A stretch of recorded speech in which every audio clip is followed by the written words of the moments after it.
All right, welcome everybody. This is Finance Friday. My name is Jerry Fetta. I'm the owner, founder, CEO of Wealth Dynamics. I have with me the one and only Neno Aquino.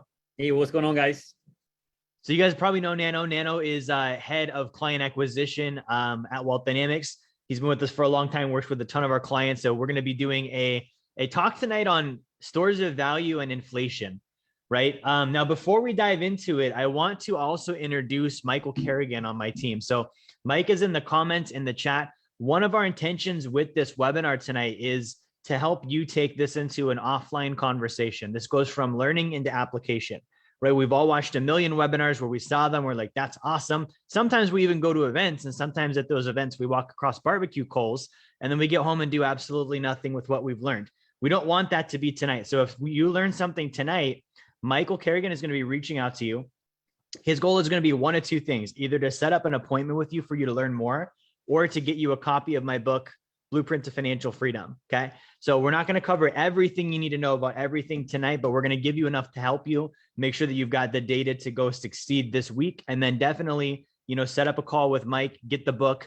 And so that's who that is. And that's why he's reaching out. Now we have a couple of ground rules. Nano, do you want to get us started off on those? Just our regular housekeeping rules?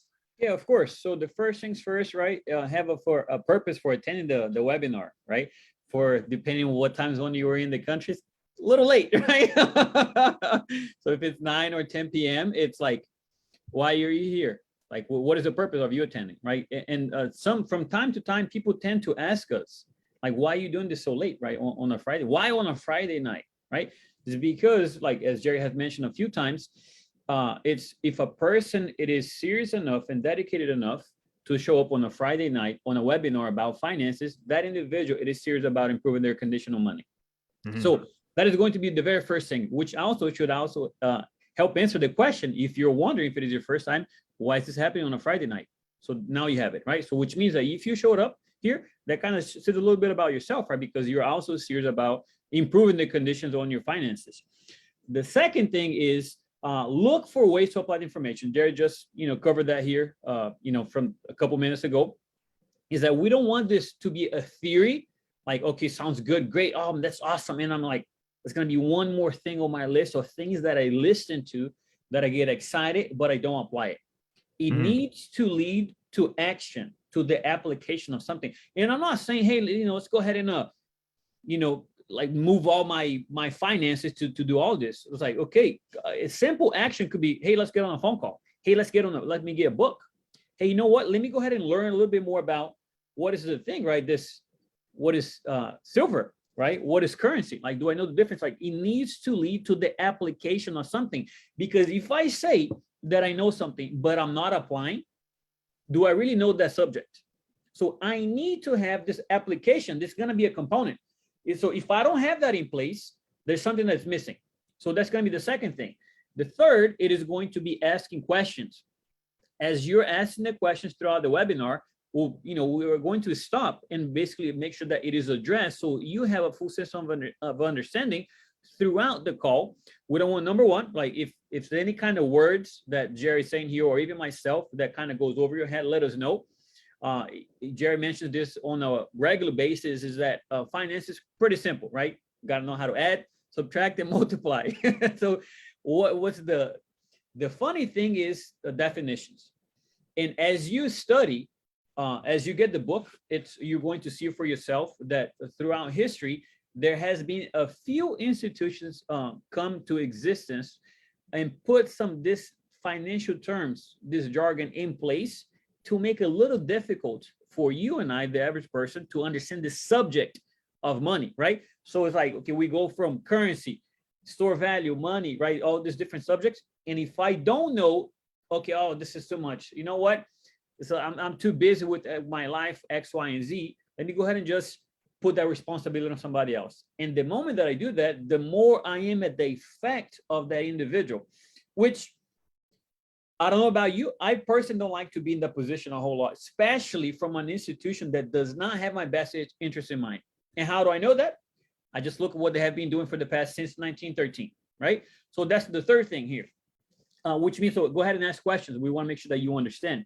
And it really comes down to this. Like, we're going to actually be covering quite a few definitions throughout the webinar to make sure that it is understood. It may sound almost like basic, but guess what? If I don't understand the meaning of something, it goes over my head and I don't understand like what was said. The fourth thing, it is going to be a producer, right? Don't be negative, right? This is for you, fantastic.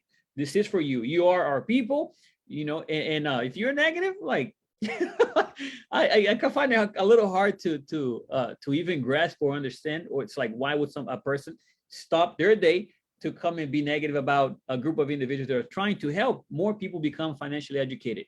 And the last thing is going back to being a producer. We share if this helps you. Imagine having a group of individuals that actually are able to understand this concept, right? And we see around what's actually been going on throughout the nation. We see what a group of individuals are asking for more and more of the government's help. And if I'm actually doing that, fundamentally, there's something that I don't understand, because I am choosing to be at the effect of what's going on. I'm putting the responsibility on this group, right? I'm not saying that everyone's bad, but I'm saying, how about I be cause over the situation and not put that responsibility on the individual? That now I'm at that point that, okay, you know what? I can't really do anything anymore, because I have relinquished my responsibility so much that I am to the point that I'm not even in a position to be able to say or do anything, because I don't have enough money, right? Or I am in bondage. I'm not financially free. Now I got to do what this group entity says. And to that degree, I am in bondage to them. So those are going to be the ground rules here as we start. Absolutely. And Neno hit a lot of good points. The subject we're talking tonight about is going to be, more geared towards inflation and how do we make ourselves inflation proof? We're going to talk a lot about stores of value.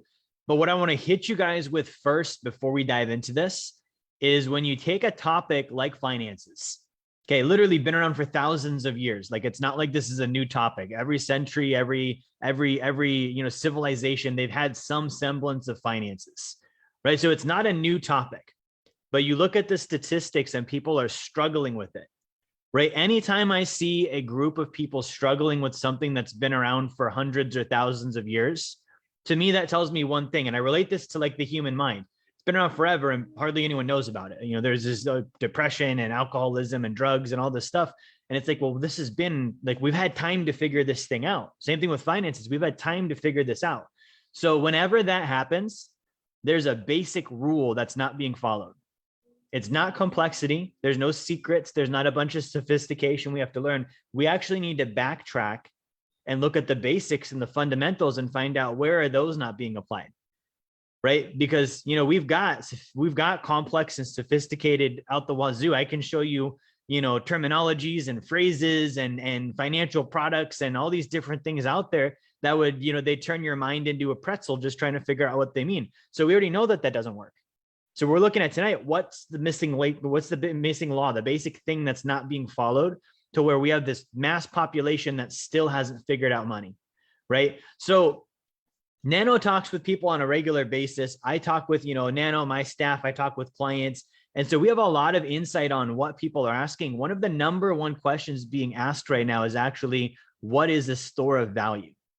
Okay. I don't know about you, Neno. I've been waiting for people to ask this question, because we've been talking about it for a long time, right? Totally, right? So I get, that question asked quite often, right? So it's like, and that's why I'm in Dallas right now, so I've been traveling. I literally have to carry this to kind of show it to people, the difference, so they can actually visualize, because almost a concept that's almost a little foreign. It's like, okay, store value, like what is that kind of a thing, right? So it's like allows a person to have, okay, this is a real thing, right? Versus like a piece of paper, right? Which we'll dive in a little bit more on some of the economic cycles about how this comes about. But yes, I do get that question asked quite often. And it's a major confusion. Neno talked about how there's, different groups that are they're not out to help us. They're kind of in control of a lot of the things that happen economically. So I have a staff. We just started her last week. She texted me today. The very first week we have them learning about the difference between money and currency, right?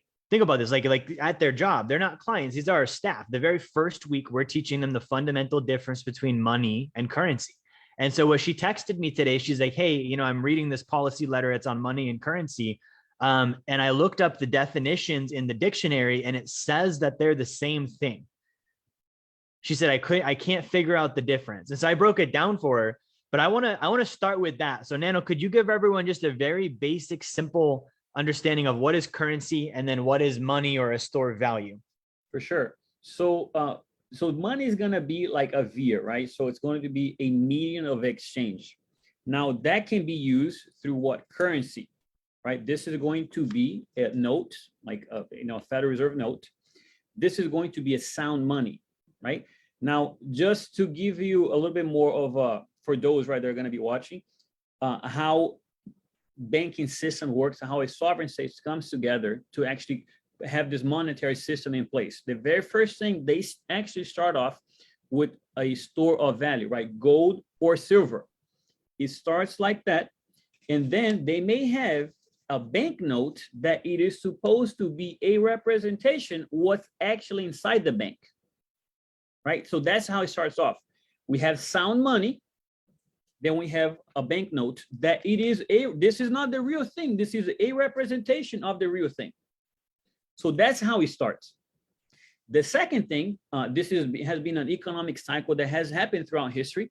After that happens, we have a second step that happens is, as the nation starts to progress economically, they start developing layers of public works. Okay, so that's the second thing. The third thing, as they start to grow, to develop themselves economically, their political influence grows. Now we got to have a military. Once the military is in place, now we got to put the military to use. Once the military now we got to have to find a way, right, to do that. So we must fund a war, some kind of a problem that needs to be fixed. So therefore, now we have money, a representation of the real money. Now we have a reason to print more pieces of paper than what we actually have stored, right? Because if I create 10 bucks that was supposed to be represent, let's say 10 ounces of silver, and I start creating more, if imagine me doing that to you, right? You give me 20 bucks, let's say 10 ounces of silver, and then here you go. Here it is $10 that it is supposed to be a representation.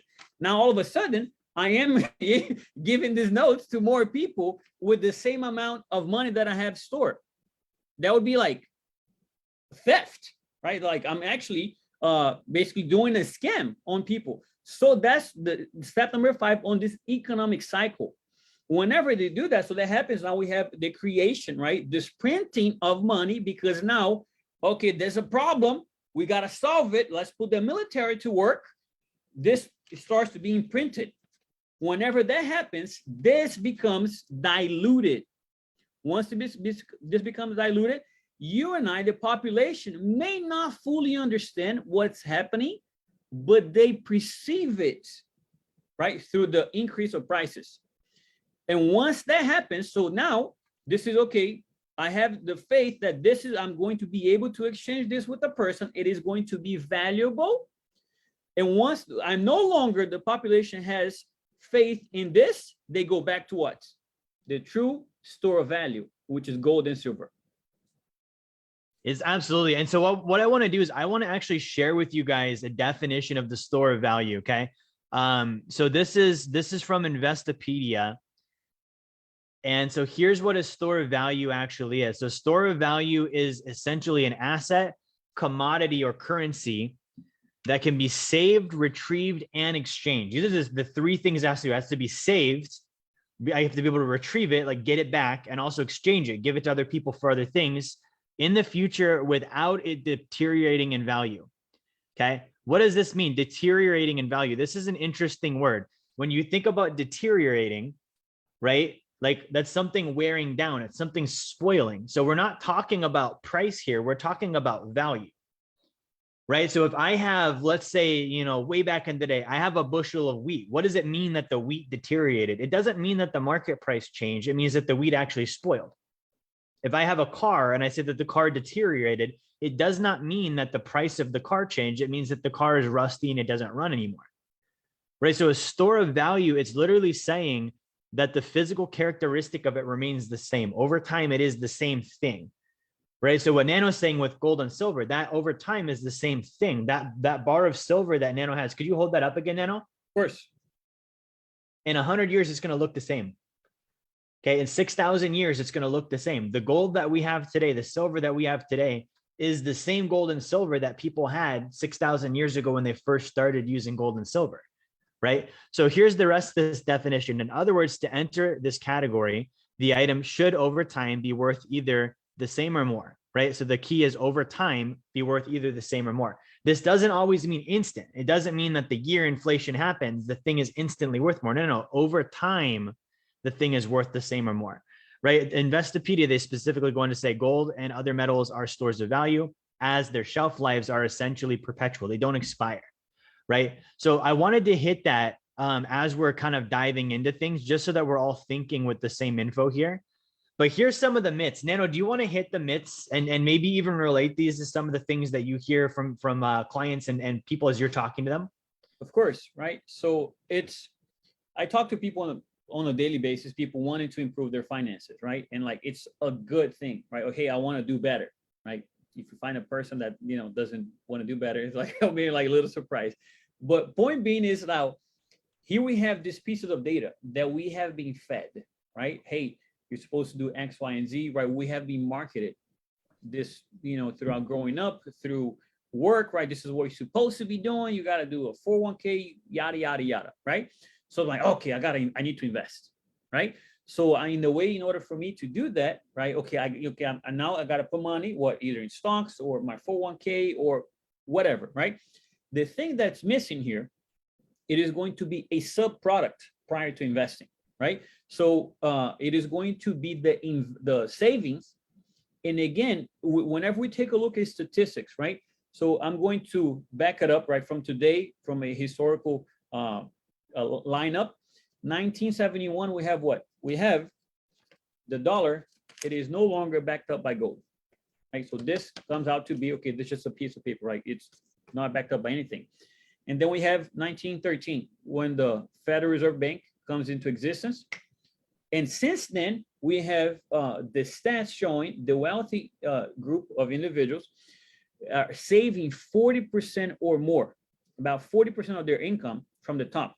Now, why am I bringing that up, right? Because so it's like a triangle. So it's going to be a three-phase perspective in order to accomplish a purpose.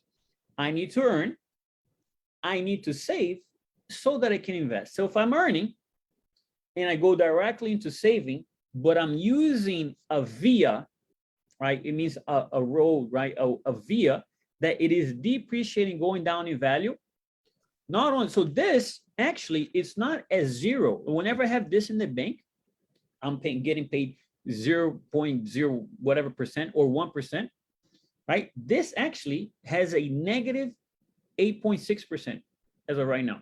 So I'm not at zero. So I actually have to okay, I need to understand that, you know what? I'm just going to go from earning to investing. I am bypassing the second thing, which saving. Now, and here's the quote unquote, the complication, right? Because ever since the Federal Reserve came into existence, we actually have to start, okay, now I need to know what the difference between currency and money and the store of value, so that it has to go there first before I can invest. Because if I'm not doing that, right, if I go from this to an investing, especially on something that is actually going to go up in price and not value, and is going to have this fluctuation up and down, this up down swings, I'm setting myself up to lose, right? Which, let's go ahead and define, right? So I need to understand what the purpose of why I'm doing what I'm doing. The second thing is, okay, which would be the financial freedom. Now, how do we break that down, right? That means I have enough passive income greater than my saving, expenses, and taxes, which will be accomplished by doing those three things. Very basic, right? It almost sounds like a scratch disc that we keep talking over and over. Earn, save, and invest, earn, save, and invest. Why? Because fundamentally, if I don't know the difference between money and currency, I'm bypassing part of this equation. If I'm bypassing, it's like I'm going to bake a cake. If I decide to add the eggs later, right after the cake is baked, it's going to be a problem. right? So I need to have that in place in order to actually be able to invest. And by the way, this is some of the things that covers on the book here, on Jerry's book. Now, just for me to, you beat inflation through investing. Now, what would be investing? The ideal scenario for investing would be a scalable investment system that we can safely and predictably repeat over and over and over with minimal to no losses. That is going to be the purpose of investing. So if I'm not even doing that, right, am I even picking the right investment for me? Which I would have to kind of go back and ask myself the question, why am I investing? Right? So those would be some of the myths. I would actually have to understand why I'm doing that. So when I take a look at that, are stocks a store of value? Am I having this, being able to hold the value of my money? Is crypto a store of value? Right? It's perfect kind of a... Wasn't last month. A little bit of a perfect timing, right? Although, like, I don't wish the, a person to be losing money, but that is literally the price that a person would be paying for not knowing what they're doing. It's called stupid tax. Exactly, right? Because if I know that's a speculation and not investment, and I'm like, okay, fine, totally fine. But most people are doing this. Oh, this is an investment, which this is speculation, which is a little different than investment, right? And to say that the gold is dead is like, the funny thing is that how come the Federal Reserve Bank has 79, almost 80% of the reserves in gold? They're telling us to what? You can have this, but I'm doing gold. How come? And I just went over with you the economic cycle that has happened throughout history. Right? This is not like we're making this up. Like, this it has happened over and over. You take a look at Rome, take a look at Greece. It has happened over and over. And the consumer price index, it is going to be inflation, right? So we got to understand all of that in place, which comes back to what the basic understanding of, okay, if I understand this is currency, I understand this is money, it should automatically or a lead for me to be able to spot these out points, these things are not supposed to be there, which causes me to bypass the equation, which is earn, save, and invest. Yeah, and Nano brings up a good point. So me, I'm 30 years old. I built a multi-million-dollar net worth. It is that earn, save, and invest. And the reason why most people don't do it is, number one, they don't understand, right? They're missing information, right? Anytime something's confusing, it's a lie, right? There's a lie involved somewhere. So when I take money, which is basic math, I could literally calculate it all on my phone, and I'm having trouble with it. I have to look at where's the lie. So number one barrier is people don't understand. The number two barrier is they do understand, but they get bored or distracted. Because I'm telling you, every day for the next 10 or 15 years, you're thinking about three things: earn, save, invest. It doesn't change. There's not new stuff. It's the same thing over and over and over. Can you do that? Right? No different. Why would somebody not succeed in business? Because they can't do the same thing over and over and over every day. Why would someone not succeed at a sport? Because they can't do the same thing over and over and over every day. The same successful actions, it's basic stuff.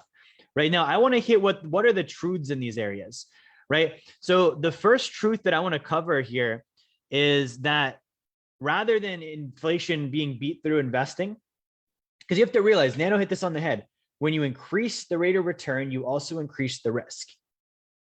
I'm going to repeat that. With an investment, when I increase the rate of return, I also increase the risk. So when inflation comes up and I'm like, oh, I need to invest for higher returns, I need bigger returns to beat inflation, I'm actually increasing the chance that I'm going to lose my money, because the risk goes up with the return. They're analogous, right? So what are the truths here? The truth here is you don't beat it through investing. You actually beat inflation first through active income, second through owning stores of value, and then third through increasing your savings rate.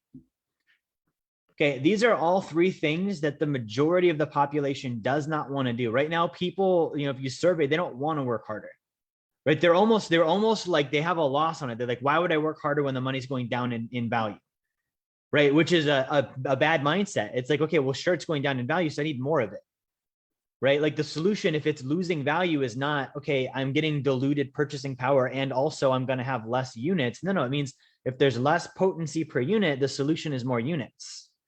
You see, owning stores of value is the other one. Like people are like, I don't want to own gold. I don't want to own silver. I don't want to own life because they're not sexy. They're boring. They're old, right? Well, those are the things that are working, and they've worked for hundreds of years. Increasing savings rate, like people don't want to save right now. Again, they're like, why would I save with the currency going down in value? Well, you shouldn't be saving in currency. You should be saving in, like Neno said, stores of value. That's the first problem. The second one is this year, stocks and crypto, they've both had tremendous losses so far. So in the highest inflation that we've had in decades, these two asset classes, if you had your savings in them, you lost money. So, I use the analogy of storing a car. If I park my car in a garage, my expectation is not that the garage is going to grow my car, right? The expectation is that the garage is going to keep my car safe so that when I go tomorrow to use the vehicle, it's still there and it's still in pristine condition. That's the number one thing I expect of storing my things. If I store food in the refrigerator, my expectation is not that there's going to be more milk than I put in the fridge. My expectation would be that the milk that I put in there is drinkable tomorrow because it was stored, right? So we have to get out of the mindset of, trying to get the income produced by the assets and by the investments in order to offset the fact that we don't earn and save enough income. Okay, the fourth myth, gold is still the number one inflation hedge used by the super wealthy today. Nano hit this on the head as well, and I want to just reiterate it. The Federal Reserve Bank, if you guys don't know, they control how much money the US government gets. They control the interest rates that every single bank in the country borrows at. They control the rates on your mortgage. They control the stock market. They control the bonds.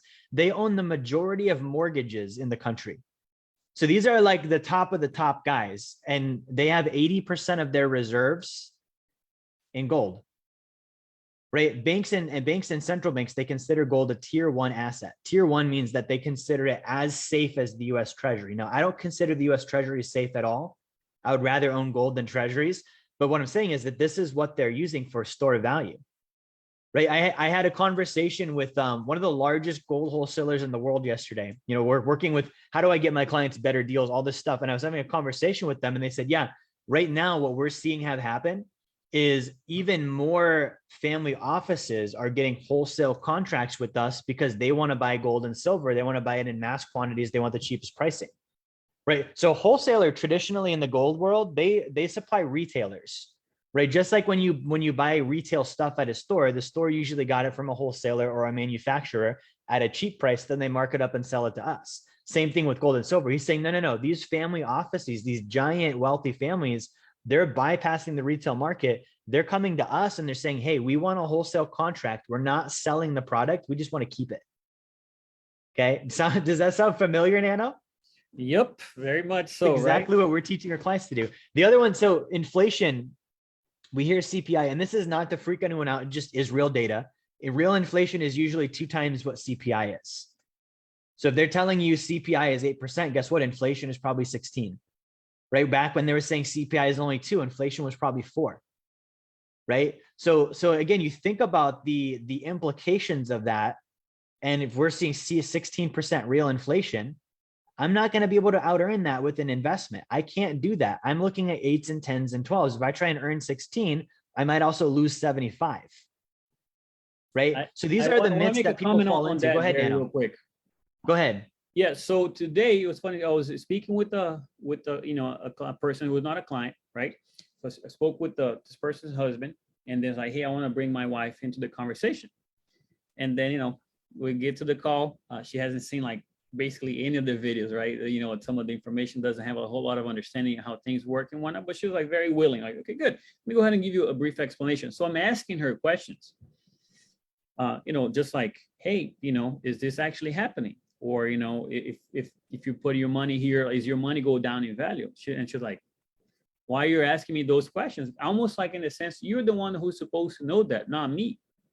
And I'm like, oh, no, like I get that, but I want you to look for yourself, not to actually go by what I say. Is this actually happening? So whenever you say that the consumer price index, it is twice as much beyond what the government is saying, here's the question. Is that actually happening? Whenever I go to the gas station, whenever I go to the supermarket to buy the stuff that I need, is it really 8%?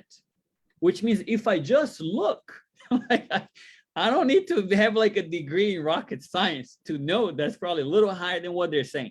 So I just want to make a comment on that. Yeah, and that's totally it, guys. You have to look at, you have to look at what's actually being observed by you and what's true for you. Not what does the news say, and not what does, the talking head on whatever platform you watch say. I went to breakfast on Sunday with Lexi. We didn't get a fancy breakfast. I got literally an egg sandwich. Like, it was organic, sure, but you should eat organic, in my opinion. And between the two of us, we spent $50 on breakfast. Okay. And I'm thinking, I was telling her when we first got married, this would have been like maybe a $20 meal 10 years ago. Right. I drive an electric vehicle now because I was able to, see that I want to own electric and drive that instead of having to pay for fuel. Costs are going to come up. And so I haven't gone to the gas pump in a while. I look at gas just driving by. We're in Tampa. It's like $5.50, $6 a gallon. Right. So that's more than 8%. That's double. It was like $3 last year. Right. And this isn't to get anyone, like upset about gas prices. We're saying, guys, this is real. It's happening around you and there are solutions, but you have to first understand why it's happening. And we're going to talk next about what to do in response to it. But what you should do in response to it is not knee-jerk reactions and things that make you lose money. Right. So to understand like storing value, first, we got to understand what is value. Okay. And this is the definition of intrinsic value. Intrinsic means within, something has its own value within it. Right. So intrinsic value is a measure of what an asset is worth. Right. This measure is arrived at by means of an objective calculation. What does objective mean? Objective means it's like observable. It's non-emotional. Like I have an objective calculation or complex financial model. It doesn't have to be complex, but we'll say it's a financial model that I would use this is important, rather than using the current trading market price of that asset. This is literally saying the value of something is not its price. Right. And this is something that a lot of us have trouble wrapping our heads around because we don't know these calculations. How do I calculate the objective value of something? And it says, again, complex financial model. That's already a discouragement for the average person to figure out, well, what is the financial model? Right? Shouldn't I know this before I buy something? Shouldn't I know this before I understand, before I put my money into something? So we have to get the definition of value. And then the other thing is we have to understand this practically, right? So this is an example. Nano, you've seen this, right? But this is just an example of what can happen. So the price of XYZ stock has gone up 20% in a year with inflation. Okay, 2 months ago, this sounded very familiar. Inflation went up. My stock portfolio was up 20%. But the earnings of this company have dropped substantially. Okay, what does that mean? They're less profitable. They're not bringing in as much revenue. They're not paying out, an earnings rate on their shares. So their earnings drop substantially. This lowers the earnings per share and the price earnings ratio. These are two different calculations that someone would determine, this stock is worth X amount based on these numbers. So this is saying, okay, example, stock price went up, the price of it, but the earnings went down. Well, when I'm buying a stock, what am I buying? Am I buying a price on the graph? No, I'm buying a company. I'm buying a piece of a company. And then I've got to look at, well, what is the company worth? Am I paying an overprice? Am I paying underprice? Am I paying fair market value? I can't answer that question if I don't know what value is or how to calculate it. So in this example, an investor who bought this stock did not store their value. They actually lost value because the asset that they own is worth less, even though the price is trading higher. Factually speaking, if let's take this away from stock, let's take this to real estate. So Nano, let's say that I own a real estate property, price has gone up and I'm trying to entice you to buy it. And you're like, great, what's your cash flow? And I show you that my cash flow has been going down substantially, but it's a high price. Would you buy it? Absolutely not. Like, why am I going to buy something that's going up in price, right? But has gone down in what I'm actually going to be collecting from. Exactly. And Nano just said it. Price is what you pay. Value is what you get. Nano's looking at, what do I get? Well, on this property, I get cash flow. I get income from it. If what I get is going down, it doesn't make sense. Why would I pay more? Right. And you can't look at all the other properties and say, well, they're all that price. That's normal. No. That's stupid. That's what that is. It's mass stupidity. It's people overpaying for things that aren't worth what they're priced at. Right. Nano, do you have any thoughts on this? Yeah, it's actually something that came to mind, which is the exact financial jargon that comes in with the fancy like this average price, the average rate of return. Like that's that's something that I've learned, one of your articles, right? Well, hey, this is going to be your average rate of return. It's going to be 8 to 10%, but that does not mean that's what I'm getting paid, right? If I don't know the definition of that, I'm going to be allured like, oh man, like this is actually doing pretty good. When in reality, it's like, it's not at all, right? So that could even be something that to kind of go over. I don't know if you have that handy as far as, the breaking it down, like you have on one of your articles showing the risk and rewards and using the average rate of return. That basically means absolutely nothing, which I actually need to be looking at what is going to be my yield, my return on the asset that I'm buying. Because if I have, right, the average rate of return, and it seems like, okay, I'm making X, Y, and Z here, right? I'm making this amount of money, but in reality, it's not translating into what I'm collecting. Is that actually like, am I actually getting paid this money, right? They're going to be showing me on paper, hey, is 8, 10, 12, fill in the blank, whatever it is. But if it's not translating into my actual return, is that actually happening? Which kind of goes back to what? Like the basic math, right? I need to know how to add, subtract, and multiply. So if I'm not doing this, like, and I have all these terms like, oh man, like I don't understand that. So, but it sounds pretty good. So it must be right? But did you find it, Jerry? I don't have that. I know what you're talking about, but I can give an illustration for people just, and it's not going to be the one Nano mentioned, but it's a perfect one. The 401k, right? Like here's the deal is we have to stop looking at what we are told we're getting, and we have to look at what are we actually getting. Right. So like this idea of, okay, well, the 401k, everyone's supposed to do that. Well, first of all, it's only been around since 1979. It's not even as old as my dad. We haven't even seen a full generation of human beings successfully retire using it, but let's entertain the concept of it. Okay. What am I actually getting?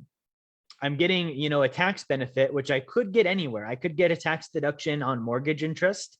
I could get charitable donation tax benefits. There are other investments that give me tax benefits. All I'm really getting is a tax deduction right now. What else am I getting? The answer is nothing until I turn 60. Right now, my rate of return, it might be, oh, I look at this chart and it says I made 8% or 12% or 24% or whatever it might be. But the reality is what did I get right now? I got nothing.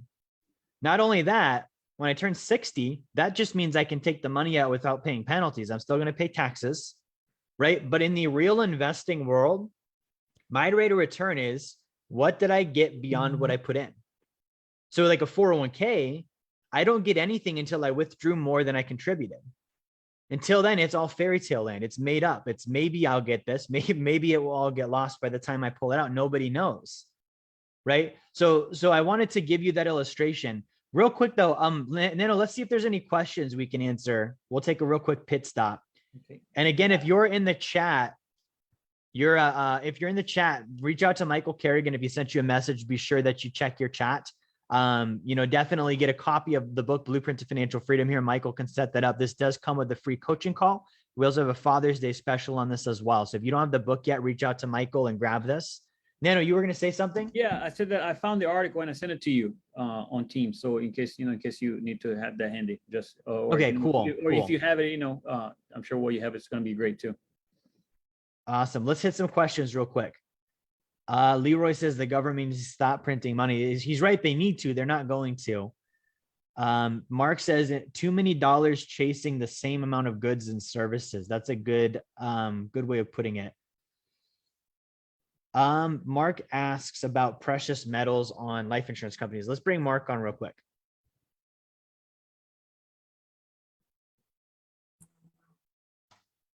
All right, we're live here with Mark. How are you tonight, Mark?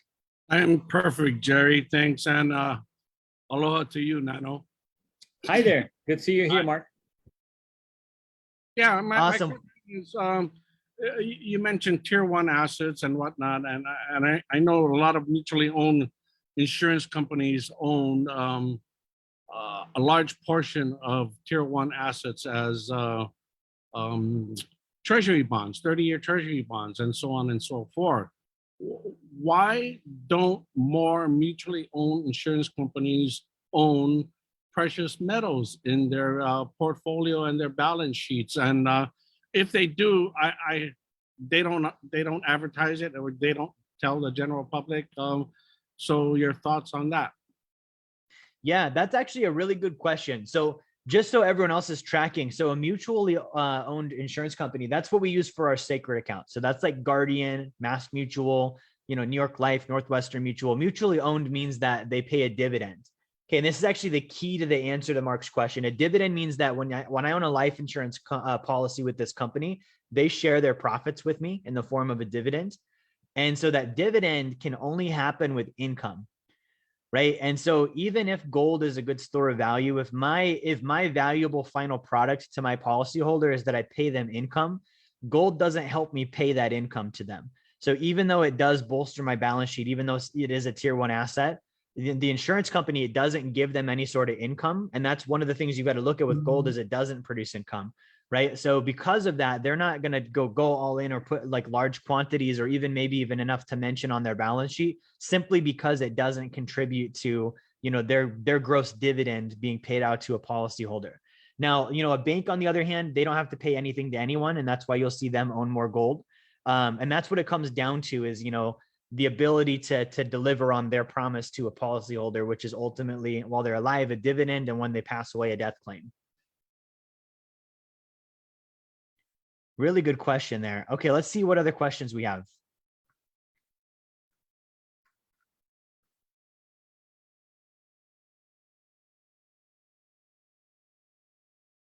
We have a question from Leroy on the 401k. Let's bring Leroy on real quick. All right, Leroy, we'll see if we can bring you on live for your question. All right, we're live with Leroy. How are you tonight, Leroy? Doing pretty good, guys. How are you guys doing? We're good. We're good. Thanks for asking. Well, my Go ahead question with your question. was with the 401k. I'm now retired and it's just sitting there.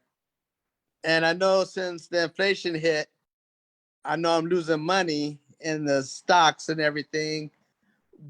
What should I do with that? How should I use that money? Yeah, Neno, do you want to cover that? Yeah, for sure. So there's actually something that you can actually do, Leroy, which is called a self-directed retirement plan, where you could actually roll over the money that you have inside your retirement account into something that you're actually going to be directing. Right now, so there's a few parties involved in a retirement plan, right? Now, let's go also break it down what that is, right? A retirement plan. Retirement plan would be like a tax code, would be something that I'm going to be putting money inside. I am going to be avoiding paying taxes now, but I will pay taxes later. So fundamentally speaking, that's what's actually what I have. Also, a few different parties that are involved or composed within a retirement plan. We have a custodian, we have a trustee, and we have the investment provider. Now, the custodian will be the place housing the money. The trustee would be the party managing the money. The investment provider will be my money will be actually invested. Wall Street happens to be all three. And so here's the question, right? I need to be looking at. How do they get paid? Regardless of if it's going up or down. Fees, right? So if they're getting paid through fees, regardless of the performance, okay, so this is actually happening, right? I actually need to understand that to begin with. So this is happening. This is the current scene if I have my money in a 401k.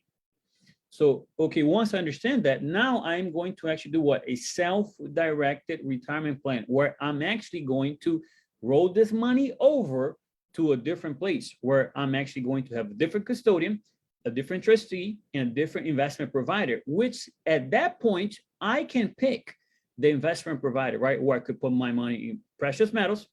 I could put my money in a life insurance, or I could put my money into a private lending deal.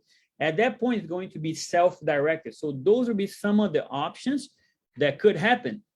Now, but before I even do that, I need to have a little bit of a sense of understanding, which is something that we're helping you go through right now, right? That means that I am directing how this money is going to be going, which means there's going to be a little bit more responsibility on my end, meaning me, the client, in order to go about this, to know how to navigate. That's one of the things as well that from the initial the call that Jerry was talking about, having the proper knowledge on what to do. Because if I don't know what to do, it's very easy to put that responsibility on Wall Street, to have them be all three parties, right? they're going to be doing X, Y, and Z. They're going to be paying me, hopefully, something, right?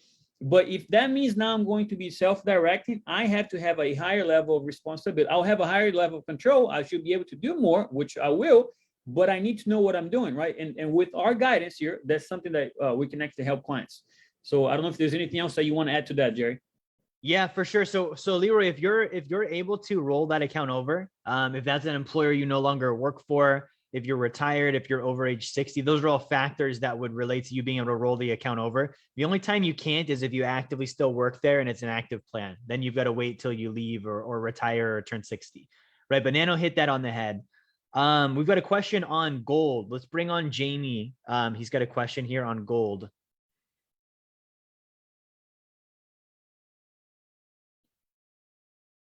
All right, let's see if we can bring Jamie on here. We are live with Jamie. How are you tonight, Jamie? Oh, maybe we're live with Jamie. Jamie, can you hear us? I don't think so. So I'll go ahead and read Jamie's question. So Jamie asks, will gold keep going up and at what rate? So that's a good question. I'm going to give you an unconventional answer that you may not have been expecting, and I'll pitch this off of Nano. Nano, let's say that you owned gold and I told you that it was worth 6,000 marshmallows. Would you care? Nope. No. What about, 5 unicorns? I mean, I probably have a hard time believing that, but no. What about 13,000 kernels of corn? No. Why not? I mean, I don't know if it would make that much of a difference. Yeah. And that's what I'm illustrating here is Nano places no value in those items. He would never trade his gold for 13,000 kernels of corn. He would never trade it for 16 marshmallows. It doesn't matter what I tell Nano his price is in a denominated asset like marshmallows or unicorns or US dollars. Nano, if you own gold and I told you that you could right now trade it for 2,000 whole US dollars, would you do it? No, I would use the dollars to get the gold. Yeah, you would do the other way around, right? So it's a misplaced value in currency. And this goes back to what Nano said at the beginning of like, we have to realize currency is not something to save in. Currency is not even something to price assets in, right? So when I do a real estate investment, I'm not owning it because of what it's priced in currency. I'm owning it because it produces something. If the dollar fails, it will still produce something for me, whether that's food or security or whatever. I can still get in exchange. I can get a deliverable in exchange for shelter, right? Same thing with gold. So every single currency ever has failed in the history of mankind, except for gold, which means gold has at some point been priced in every single one of those currencies. And every single time it didn't matter. And every single time an ounce of gold still ended up being worth an ounce of gold, right? So to answer Jamie's question, yes, gold historically does go up in price. And that's something that I would be shocked if that ever stopped. It's been happening for 6,000 years, right?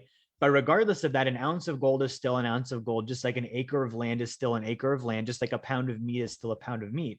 I don't care what someone tells me I can trade them for because they're not things I want to trade. They're things I want to keep and have, and that's what wealth is, right? In a material sense. Good questions. Mike has a question. Let me bring Mike on here. Actually, Mike, I think you can just unmute. You can unmute and ask your question.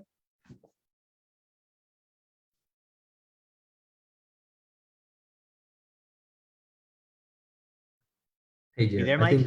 I think that's a We got Mike. All right, we're live with Mike. Mike, what is your question?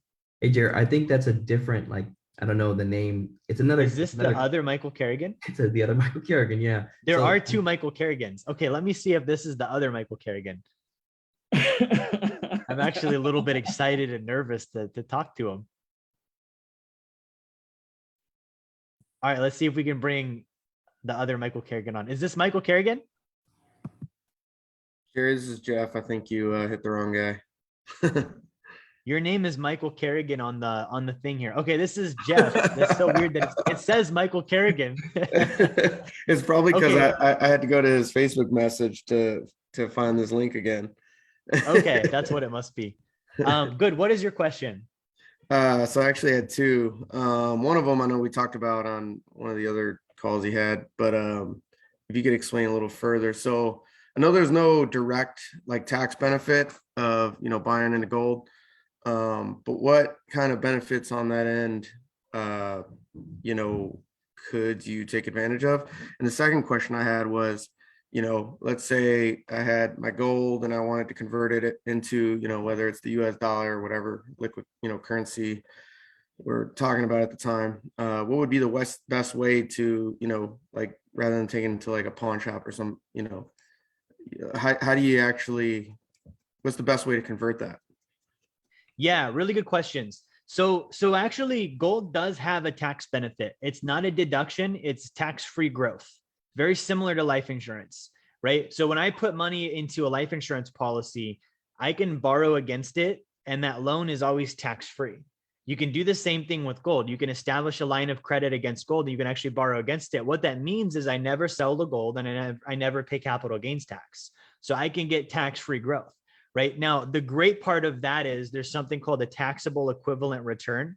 So let's say that I make 8% on an investment, right? But if I had to pay taxes, let's say I'm in a 25% tax bracket, well, that 8% after taxes is really only 6. See, so that's the taxable equivalent return on 8%. Now, if I have an 8% return and there's no taxes due on it, that is my net return. It's the equivalent to earning 10.6% in a 25% tax bracket, because I would have to earn 10.6%. And after I pay 25%, I would have 8 left over. Right. So that's actually a higher taxable equivalent return, very similar to life insurance. Now, as far as selling, so this is a little known trick in the gold industry. Any of you guys that are gold investors, I'm going to help you out real quick. Gold companies make their money when you sell, not when you buy. They make their money on your information, your trade history, and when you go to sell back to them. Right. So it's just like a used car dealership. You buy the gold and then they know that you're going to sell. They're going to charge you a percentage of the sale price. Now, what would you rather pay a percentage of, when you buy at a smaller number or when you sell at a larger number? I would rather pay on the smaller number, tax the seed, not the harvest. Right. So in order to sell, never go to a pawn shop. Avoid online dealers. We have a program called Mint Builder. Mint Builder gives you literal wholesale access. So you can sell at cost, like you can sell at market rate without paying any sort of percentage or premium. The other thing Mint Builder allows you to do is it allows you to list on their third-party open site. So you could actually charge a premium, right? So let's say I'm selling my silver or my gold, and I know that spot is, let's say $2,000, but nobody gets to buy for spot. Everyone pays a fee. And I know that the average market fee is 3%. Well, I could sell my gold for spot plus 2%. Anyone that buys from me on my private sale is still getting a deal, and I'm making 2% more than market, right? Instead of paying just market, which is better than paying a fee or potentially paying a fee when I sell. So those would be the ways to do that. Let's see. Mark says you're not allowed to invest in life insurance in a self-directed IRA. So Mark, that's true on an IRA. It's not true on a solo K. So you can do a self-directed solo 401k. You can also do a self-directed pension plan, and you can own life insurance in both of those. But you're correct. You can't own life insurance in an IRA. All right, let's see if we have any other questions here. All right, we have a question from Brianna. Let's bring Brianna on real quick.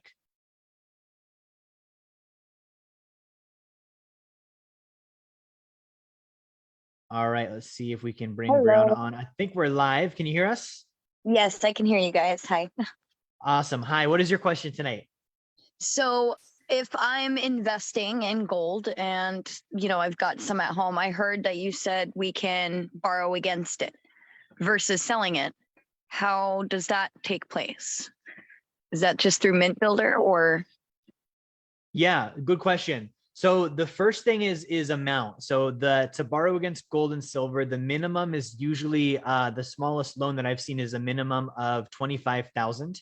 So you've got to have, you can borrow 75%. So if I can borrow 25,000, but I can only take 75% of what I have in loans, then I need to get built up to about 33,000. So if I own 33,000 in gold, I can borrow 75% of that, which comes out to about 25K. Now, there are several banks we work with. So when a client's ready to do that, and this is something we do on our blueprint on phase 2A. And so when someone's ready to do that, we actually work with them on, okay, which lender makes the most sense? which rates are the best, what's the best strategy, right? Now, as far as doing it, like the execution of it, there's usually going to be either a income check or a credit check.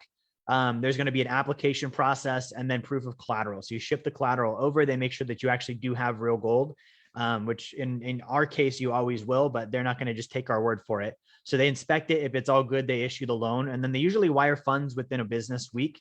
And then at that point, it's very similar to like a sacred account loan or like a home equity line of credit, where you've got your line of credit, you can borrow, and then you repay yourself with the income from whichever investments you've done. Good question there.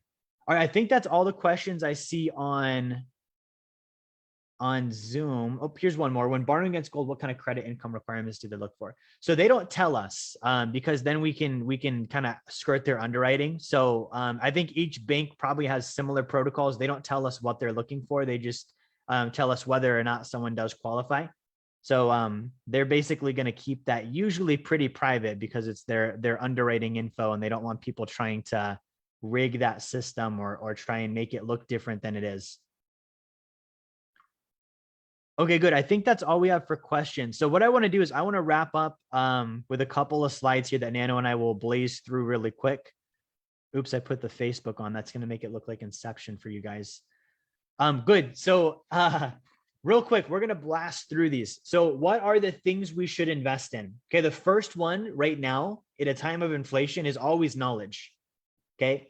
And that's going to be something that no matter what level you're at, your knowledge, your skills, your ability, that's always going to be the number one thing for you to invest in. Nano, we have very limited time. Do you want to quickly elaborate on why that is? Of course. So this is going to be the equivalent of me being able to move at a faster pace. The more certain that I am, the faster that I can move.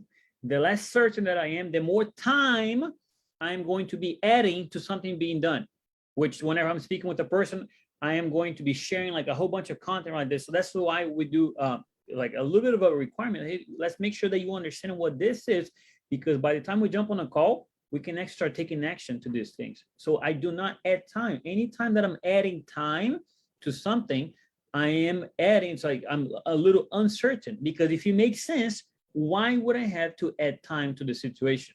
So I need to remove the obstacle. So the obstacle being time, right? Which means I need to increase my certainty on the area so it can actually move at a faster pace, which is going to lead to a different subject, right? The speed of wealth, right? And the speed in which I'm able to transact and move money, it is going to be the determining factor of how faster I can actually beat this thing called inflation. Awesome. Next one, we'll blitz this one. Income. This is what you should be focusing on as well. Knowledge. Now, in this realm of things, knowledge should equate to income, right? So if you're a plumber, don't go invest in courses that don't help you with plumbing, right? Like it should make your income go up. So when I learn something, that's actually my measurement. Did my income go up? I know Nano pays attention to the same thing. And if you do it right, your income should always go up when you learn something. And anytime it doesn't, like Nano said, if I'm not getting results, do I really have knowledge, right? So focus on increasing income right now. Next is storing your value. Now, this is a quick illustration I want to go through. So if you think back in the day, think of like ancient Babylon times when we used to like, harvest our wheat and go to the marketplace and trade it for eggs, right? This is back when the barter times happened. So people produced products and goods, okay? There was no currency. What I produced is what I would trade. So if I was a blacksmith, me producing swords and knives and rods and different things, that's what I produced. That's what I would trade at market. If I was a farmer, if I was a dairy farmer, me producing dairy products, that's what I would trade at market. Now at market, I would only trade for 3 reasons. I would trade the thing. I would trade personally because I need the thing I trade for. So let's say I go to Nano, I say, I have dairy. I want wheat because I need to consume wheat. We're going to make bread and I need wheat. So I would consume what I traded for, right? I would also trade because someone else needs it and I want to trade with them, right? Nano has wheat. Mike has pork. Okay. I have dairy. Mike doesn't want to trade pork for dairy. Mike wants wheat. So I go to Nano and I trade my dairy for Nano's wheat. So then I can go back to Mike and say, Mike, I've got wheat. Will you trade the wheat for the pork? Right. And that executes the trade. There's a third party that needs something. The third reason I would trade is I don't need anything, but my goods are going to spoil if I don't get rid of them. Right. My dairy products, if I don't trade them at market, they're going to spoil. They'll be worth nothing in 3 weeks time. So I need to trade them for wheat. I need to trade them for corn. I need to trade them for oil, whatever it might be, because those things will last. And then later I can come back and say, okay, now I'm going to trade this corn or this wheat or this oil with what I really want at this time. And that's where currency came in. Neno's holding up the currency. But even more basic than that, this is what storing value is. This third one, taking something that's going to expire and trading it for something that isn't going to expire. Hold up the silver now. Taking the paper, which is going to expire, think of that as milk. You leave it out, it's going to expire, and instead trading it for something that won't. So that thing that won't expire is going to be there later, so that at a later time, I can trade that for something else that I want. Now, the something else that I want shouldn't be a consumable. It should be an investment, right? And so that's what we're telling you. Your currency is like spoiling milk. When you keep spoiling milk in the fridge, don't be surprised when you take a swig and it tastes bad, right? It's not its purpose. Its purpose is to be used within a certain amount of time. That's the purpose of currency. The store of value, that's the thing you should be like, okay, great. I had this long term. It should still be there, right? So I would store with goods and products that wouldn't spoil and would be exchangeable when I want to trade them in later. This is the fundamental misunderstanding that people have with currency and stores of value. Okay, so what are some stores of value? Really quickly, Neno, do you want to bust this list out? All right, let's go quick with this, right? So, and it's boring, right? Gold, silver, commodities, sacred account, land, real estate, and recession-proof businesses. Now, one of the things that you mentioned on the previous slide was something that needs to be exchangeable, which means if I have a piece of knowledge, right, which kind of goes back to, if I'm going to be going to college, right? It's some people eventually, will go to college, but if I'm getting a fancy whatever, but I'm unable to exchange with a person, it leads to the problem that we kind of have nowadays, right? Which is like people, they get out of college, right? Now we have this, like they're unable to make money because they're unable to exchange it, right? So I just want to kind of piggyback on that. And I'm going to have to do what? To go back to the boring things. I have to use gold, silver, commodities, like a sacred account, right? It's something that I'm going to be earning 3 to 5% annual growth, compounding interest rate, land, real estate, and recession-proof businesses. So this would be something that would almost be a non-correlated, right, to the market, right? That I'm actually able to use things like that in order to beat inflation. Yeah, like a barber shop or like a postal store. Like these are things that they're not sexy, but they will be there no matter what happens. People will always use them. Good. The other one is your personal savings rate. This is a way that you beat inflation. You have to increase your personal savings rate by the percentage of the money pool increased and or at least by the percentage of real inflation, right? So if the money pool, money supply increased, I should be looking at what did it increase by, and I should be saving that much more. Or at the very least, what is the real inflation rate? And I increased my savings rate by that much more. Not that I increased the earnings on my savings by that much more. I may or may not be able to do that, but I need to at least be replenishing, putting in more in savings than I'm losing in value, which means, again, back to what Neno stated, earning income so that I can do that. And again, keep in mind, the top 1% save 40% of their pre-tax income, but their income is never flat. If you look at their income, it goes up every single year, right? So it's 40% of a bigger and bigger number every year. And this is why we tell you set up a forced savings plan. So we're all about action, right? So Neno, can you talk to us about, all right, if I finish the webinar, I'm keyed out, I'm excited, what do I do? Okay, so first things first, let's lead to action, right?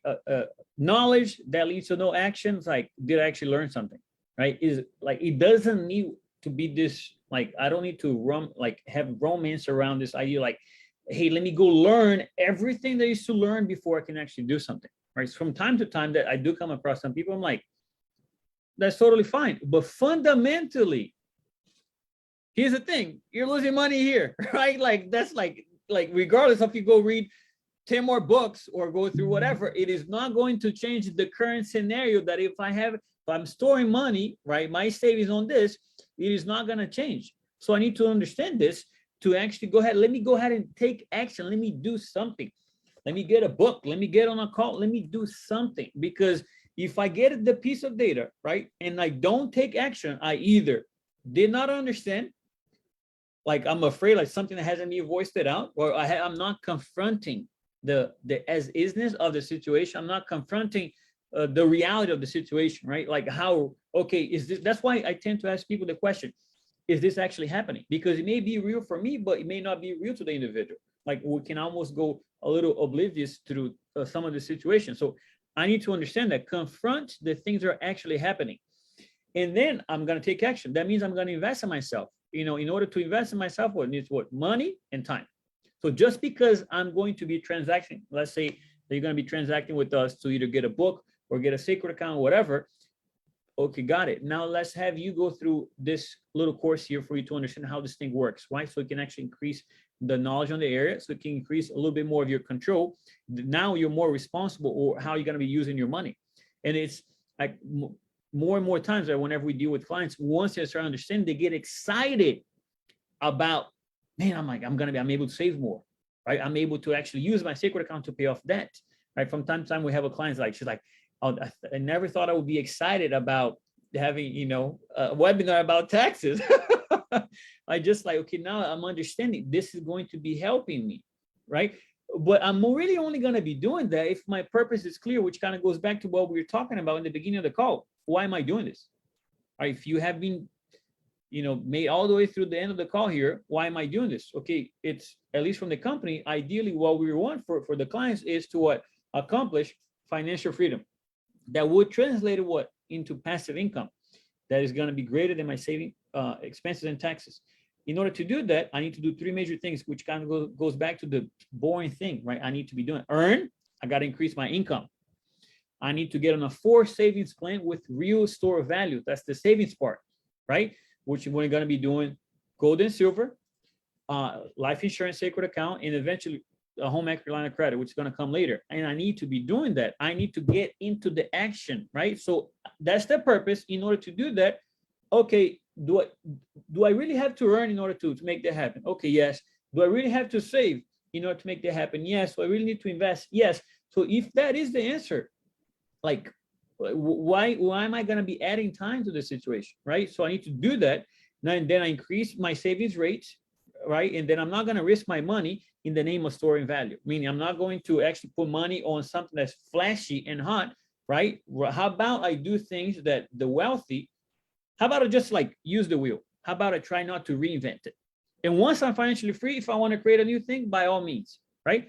And maybe you have a different point of view, which is totally fine, right? But if your point of view aligns with us, let's get on the book. Let's get on a call. Let's get, let's start taking some action in this regards. Exactly. I just have to read this comment because it's beautiful. Mark B says, Bitcoin turned out not to be a good store of value. And that's Neno's final point, guys. Like, to store your value, the number one characteristic of that is the thing that I put in is still there later. If it's not still there later, if I have a chance of losing 75% of it, it's not a store of value. Okay. It doesn't matter that it can go up and down and that it's new and exciting. So if you're watching this, a couple of things Neno already said, reach out to Michael Kerrigan. Okay. He's in the chat. You can grab the book. We have a Father's Day special on the book. You can get the ebook for $2.99. You can get the paperback book for $9.99. In addition to that, we will get you set up with Neno for a free coaching call, free consultation. And you can talk about, where you're at with your finances, what you would like help with next. Okay. The next thing that we want to do is make sure that you come back again next week. If this was helpful for you, if this was something that you want to maybe spend more time on and learn more about, we do these every Friday, 10 p.m. Eastern time. Okay. We have another call coming up on Monday. Neno does a call every single Monday, 4 p.m. Eastern. Neno, what's your topic this week? So this upcoming week is going to be some of the principles about on actually becoming successful, right? And when I'm doing my vocation, the thing that I'm called for, which is going to be the book, The Merchant, and The Legend of the Monk and the Merchant. Now, what is going to be, is it really any difference about my vocation? Okay, if I'm doing this, and it's going to be the ideas that individual may have about wealth, right? Do I really need to go into ministry? Do I, what about the marketplace? I'm a good person, but I want to produce wealth. And I may have this conflicting data about if I become wealthy, does that mean I'm evil now? Right? If I'm not really successful, does that mean I do not have God's blessing? All this conflicting data, we're basically going to start stripping that apart to have the proper mindset in order to be able to take action, which is going to increase the certainty, the speed in which I can do things. Yeah, exactly. And that's That's on Monday, 4 p.m. Now we have 2 other calls throughout the week. So we're big on education. The next call, if you're a client, even if you just buy the book, you become a client, you can attend Lexi's call. Wednesday is 2:45 p.m. These are client only calls. She literally interviews our vendors, like the people that we work with that deliver the services to our clients. Last week, she did an interview with the CEO of Mint Builder. She's coming up with an interview with the operations director of one of the largest funding companies in the country. She's also doing an interview coming up with one of the top disability insurance specialists in the country as well. And we're going to go all the way through with every single vendor that we have. Those do get uploaded into Wealth Dynamics G. Those are every Wednesday live at 2:45 p.m. Those are clients only. And again, if you get the book, you become a client. The other one is Thursdays. Every Thursday at 7 p.m. Maya Weinreb, she does a call on bookkeeping and accounting. So if you're an entrepreneur, a business person, she does a free call every Thursday, 7 p.m. Eastern time. So that's 4 calls every single week that we do literally for free, just because we want the education out there. So if you can get the book, great. If you can't, come next Thursday. Okay, if you become a client, make sure you show up Wednesday. Make sure that you show up Monday and get your financial education, because this is the time to capitalize on that. So, Neno, is there anything you want to say before we wrap up? Well, tomorrow you have another call, right? At I believe it's 4 p.m. At 4 p.m. tomorrow. Yeah, call on it's more of a personal development admin call. Yeah, so that's the call happening as well. And don't let the knowledge lead to more knowledge, right? Sure, we need to have it, but let it lead to action. That, okay, if you're inspired, the time to take action will be right now, right? If this is the thing for you, fantastic. If it's not the thing for you, we also understand, right? So let's take some action. So actually, things can actually be improved, because if we collectively as a group had a little bit more responsibility, and what I mean by that is, like, if we were not at the effect so much of this entities, right? They're not necessarily have our best interest in mind. Things could be a little different, but that's my own personal viewpoint. So that's what I add to additional 2 cents here to end the call. Absolutely. So we'll wrap up here, guys. Again, reach out to Mike. If you have not got a copy of the book, grab one now. And then we will see you guys again next week. We'll go ahead and wrap up for tonight. Have a killer weekend. If you're a father, happy Father's Day. And we will see you guys next time. See ya.